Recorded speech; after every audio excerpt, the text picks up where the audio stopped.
Pour ces mineurs isolés, c'est l'attente interminable, celle d'être hébergés. Le quotidien de ces 400 jeunes, c'est la rue, et aujourd'hui c'est devenu cette école désaffectée. Obstacle à leur intégration, leur âge. Ils doivent prouver leur minorité, mais comme Aboubacar qui a traversé la Méditerranée, c'est souvent un échec.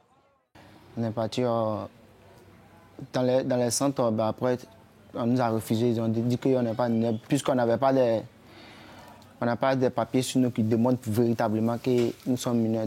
Après une évaluation effectuée par le département, le jeune Ivoirien est reconnu majeur aux yeux des autorités françaises. Ici, ni eau, ni électricité. Les bancs de l'école ont été remplacés par des couvertures de survie. Ces exilés dorment à même le sol, dans ces salles de classe vides. Moi, je dors ici avec des amis, mais je dors au milieu là. On est plus de 40 à 50 personnes ici dans cette chambre. On est stressé, donc tu ne peux pas manger jusqu'à ta faim. Pour faire valoir leur minorité, ils ont recours à un juge pour enfants qui statuera sur leur avenir. Les 4 associations présentes sur place dénoncent le manque de dispositifs de mise à l'abri.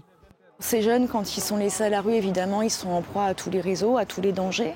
On a eu plus de 95% de jeunes qui ont été finalement reconnus mineurs par un juge pour enfants. Donc on demande expressément, tout de suite là, c'est même pas encore 8 jours en fait, c'est que demain, des places soient cherchées pour une mise à l'abri après-demain. Mais la présomption de minorité n'est pas déclarée dans le droit français. Pour l'État, ces jeunes restent donc majeurs jusqu'à la décision du juge pour enfants. On ne peut pas laisser dire à ces associations que ce sont des mineurs dans la rue, ce sont des jeunes qui ont été reconnus majeurs, et ils le contestent. On leur propose de l'hébergement d'urgence comme n'importe quel majeur. En Île-de-France, et actuellement plutôt d'ailleurs hors Île-de-France. Ces jeunes vivent une extrême précarité avec un avenir incertain. Aboubacar aimerait continuer ses études et rentrer au lycée. Actuellement, c'est un peu compliqué, mais je ne désespère pas. Je sais que ça va aller un jour. En attendant, la mairie de Paris lance une procédure d'expulsion des lieux considérés comme occupés illégalement.